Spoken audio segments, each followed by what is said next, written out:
Hello everyone and welcome back to my YouTube channel. My name is Sarafia Mungajera. I am glad to see you guys again. So thank you guys for sticking by. Thank you for your support. So today we are going to talk about financial independence. I've been reading a book by Warren Ingrams. It's Warren Ingrams that says becoming your own financial advisor. And I believe this person is a South African. Reading this book has been really fascinating because this is the book that I've been having quite for some time now, but I've never gotten the chance to read it because I'd been just busy. When I'm at work, I am busy, but this time I decided to be making some time to read it, though it's not the whole book yet. I'm still into it because there are also other books that I'm also trying to read so that I collect information enough for me to share.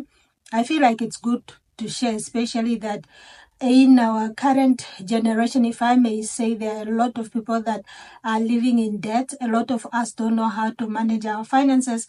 We are getting the money, but seriously, we are living in financial calamity. Like the financial situation is just not good. So having read this book really helped me understand some of the concepts or some of the behaviors when it comes to money. And then also today, like I said, I want to talk about financial independence.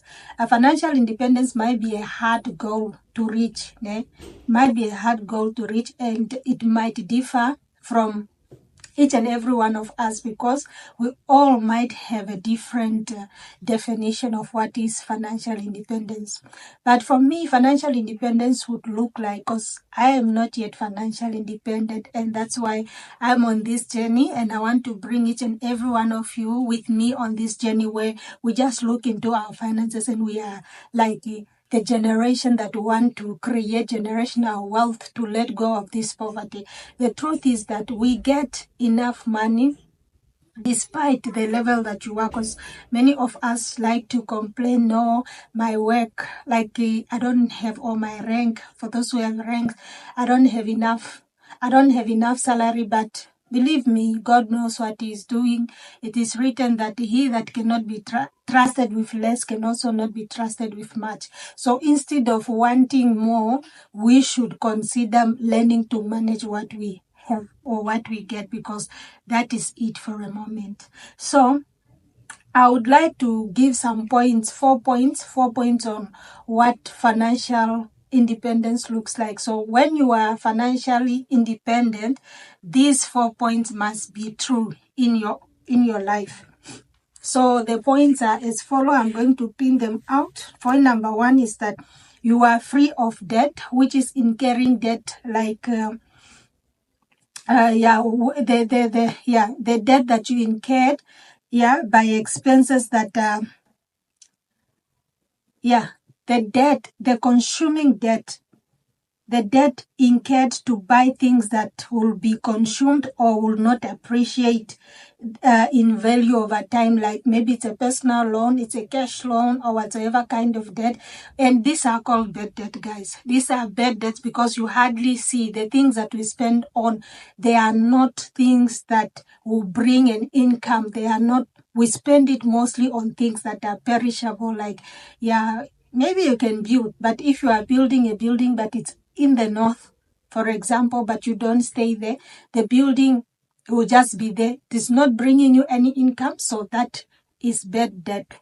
But for those, the good debts are the ones that we borrow so that we can create some streams of income, like maybe we start a business. Yes, those are the types of good debt. But most of the times, for us to be financially independent, to know that you are financially independent, then you must be free from this kind of debt, which is bad debt. Number 2, you have an emergency fund. Hey, yo guys, you have an emergency fund that is equivalent to half of your annual expenses, and also that is saved in a money market fund or like a 32 days account, something like that. So Emergency fund is something that I also just learned recently because I never knew about it, guys, and I don't have an emergency fund as I'm talking right now, with which I also put in my goals for this month that I create an emergency fund, of which I have already a money market fund, something that I didn't even know that I have, guys, because these money market funds are also giving interest. It's only because, okay, we would be talking about interest in another video. I don't want to go in detail with that. But,